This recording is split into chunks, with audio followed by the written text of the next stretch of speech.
Hello everyone. In this video, I will show you how to fix brightness on iPhone. So let's get started. The first thing to try is manually adjusting the brightness. Swipe down from the top right corner and find the sun icon. Slide it all the way up to set your screen at maximum brightness. If that didn't work, let's dive into the settings. Head over to Settings. Once you're in, scroll down and click on Accessibility. Then click on Display and Text Size. Scroll to the bottom and turn off Auto Brightness. This will keep your screen at the brightness you set, but may affect battery life. Next, go back to the main settings page. Then swipe down and click on Display and Brightness.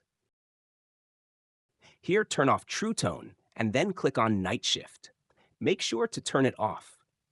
True Tone adjusts colors automatically, which can make your screen look dimmer, and Night Shift adds warm colors that might not be as visible in bright settings. If it's still not working, restart your iPhone. Go to the main settings page, then click on General. Swipe down to the bottom, click on Shut Down, and turn it back on.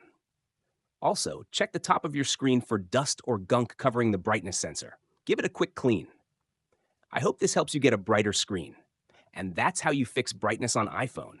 If you found this tutorial helpful, please give this video a thumbs up and consider subscribing for more content like this. Thanks so much for watching and have a fantastic day.